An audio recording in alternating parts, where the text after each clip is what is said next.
سن Riser Hyderabad کے کپتان پیٹ کیمنس نے شہر حیدرآباد میں اسٹوڈنٹس کے ساتھ کرکٹ کھیلی۔ سن رائزر حیدرآباد کے کپتان پیٹ کیمنس نے شہر حیدرآباد کے کرمن گھاٹ کے ضلع پریشد اسکول میں اسٹوڈنٹس کے ساتھ کرکٹ کھیلی اور ان کی حوصلہ افزائی کی۔ انہوں نے اسکول میں منعقدہ بوٹ کیمپ پروگرام میں بطور مہمان خصوصی شرکت کی۔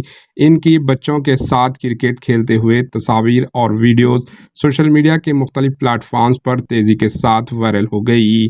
اس ویڈیو میں دیکھا گیا ہے کہ پیٹ کیمنس بلے بازی کر رہے ہیں جبکہ ایک لڑکا ان کو گیند بازی کر رہا ہے۔ آسٹریلیائی کھلاڑی کو آئی پی ایل ٹیم سن رائزر حیدرآباد نے 20 کروڑ 5 لاکھ روپے میں خریدا تھا، جنہوں نے اپنی ٹیم کو 2024 کے سیزن میں پلے آف میں پہنچایا۔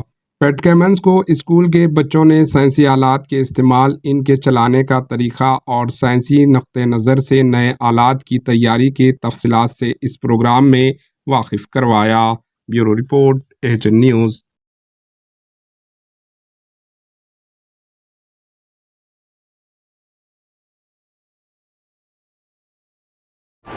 AHN نیوز کو لائک کریں، شیئر کریں اور سبسکرائب کرنا نہ بھولیں۔